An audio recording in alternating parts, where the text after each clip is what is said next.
Imagine un chat si petit, si discret, qu'il pourrait tenir dans la paume de ta main.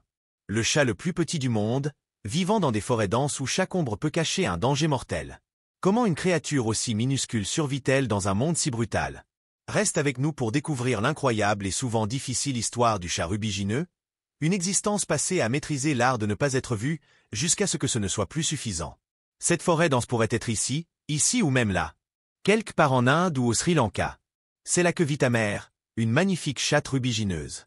Elle a choisi cette petite crevasse rocheuse, juste assez grande pour elle, mais trop petite pour les prédateurs qui voudraient te manger. Un choix intelligent, surtout quand on est sur le point de donner naissance à deux créatures complètement inutiles. C'est toi, aveugle, sourd, mesurant à peine 12 centimètres. Félicitations, tu es officiellement le plus petit félin du monde. Quel titre! Pendant la première semaine, le monde n'est qu'un flou de ténèbres et de lait maternel chaud. Mais ça suffit, ta mère doit partir chasser maintenant. Tu es seul pour quelques heures. Bonne chance avec ça. Après 12 jours d'obscurité absolue, tes yeux s'ouvrent enfin sur le monde dans lequel tu devras survivre. Mais le vrai danger commence quand tu atteins ton premier mois. C'est le moment de quitter la tanière et d'affronter le monde extérieur. Et ce type là-bas? C'est ton père. Enfin, c'était ton père. Un accident stupide avec un éléphant. Le monde sauvage est impitoyable. Tes premiers jours dehors consistent à observer ta mère, à apprendre ses techniques de chasse, à comprendre comment survivre. Parce que, soyons honnêtes, les lois brutales de ce monde ne sont pas en ta faveur. Heureusement, tes coussinets sont doux et étroits, te permettant de te déplacer silencieusement même sur des feuilles sèches. C'est une bonne chose, car à ta taille, presque tout ce qui a une bouche est un prédateur potentiel. Oh, regarde, ton frère ou ta sœur vient de se faire manger par ce renard. Félicitations, tu n'as plus à partager ta nourriture. Attends, le renard vient vers toi maintenant. Quand tu te sens menacé, tu utilises 3 stratégies de défense développées sur des millions d'années. La première, le gel complet. C'est difficile pour les prédateurs de te repérer quand tu es immobile. Mais parfois, ça échoue. C'est là que tu passes à l'option 2, sprinter à pleine vitesse. Ta réaction est si rapide que ce renard a probablement cru que tu avais disparu. Tes muscles emmagasinent l'énergie comme des ressorts comprimés et la libèrent en rafale, te propulsant de l'immobilité à la vitesse maximale en un clin d'œil. Oh, il revient. Ok. Passons à l'option 3, se cacher dans des espaces minuscules.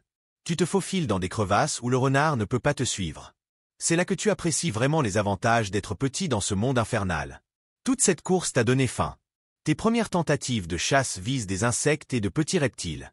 Tu rejoues chaque mouvement que tu as vu ta mère faire, mais ton cerveau sait quoi faire, ton corps, lui, apprend encore les commandes. Ça ressemble plus à une crise d'épilepsie près d'un papillon. Ne pleure pas, tes premières tentatives ont un taux de réussite proche de 0 de toute façon.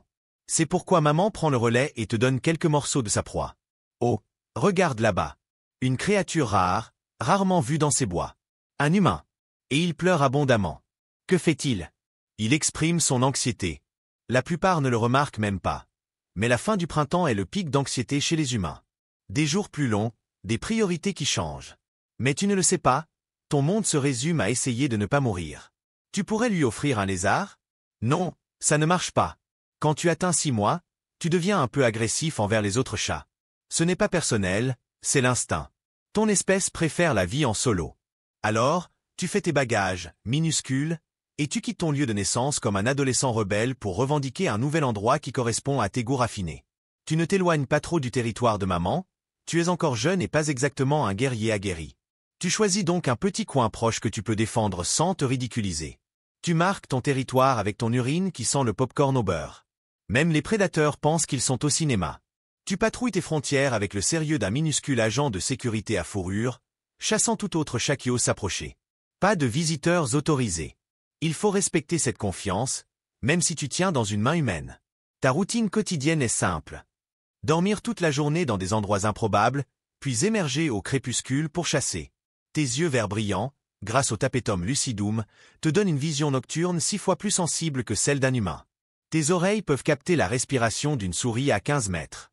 Pas mal pour quelqu'un dont les oreilles ont la taille d'ongles. Te voilà. Tu traques ta proie avec l'intensité d'un tueur en série, rampant, un pas après l'autre, ton corps si bas qu'on dirait une reptation militaire. Puis, tu bondis.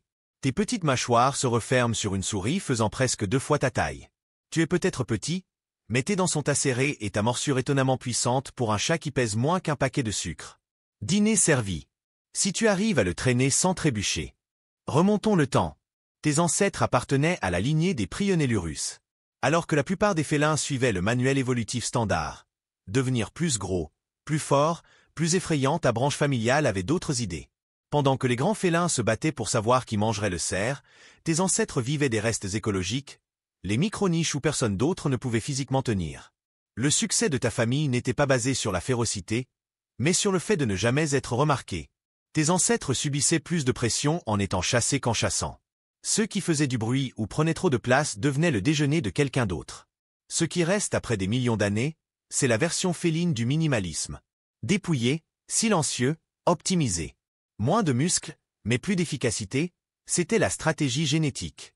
Un corps plus petit signifie moins de besoins caloriques, une vie durable dans des environnements où la nourriture n'est pas toujours abondante.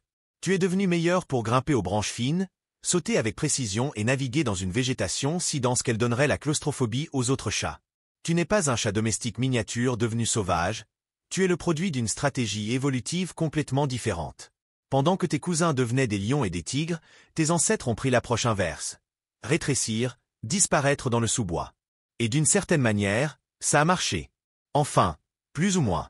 Aujourd'hui, ton espèce entière compte moins de 10 000 individus matures. Aucune population locale connue ne dépasse 1000 adultes, dispersés dans des parcelles de forêts disjointes. Tu es le gardien silencieux de la nature. Sans toi, les populations de rongeurs exploseraient, détruisant la végétation et propageant des maladies. Tu t'adaptes même aux changements saisonniers. Pendant la mousson, quand d'autres prédateurs luttent dans les zones inondées, tu te déplaces vers des terrains plus élevés où les proies, comme les termites volants émergeants après la pluie, sont concentrées. C'est ton buffet aérien. Mais après des millions d'années d'évolution vers la discrétion, quelque chose change. Destruction et faim. Ton terrain de chasse change. Des odeurs étranges, âcres et non naturelles emplissent l'air. Le sol tremble avec des rythmes mécaniques.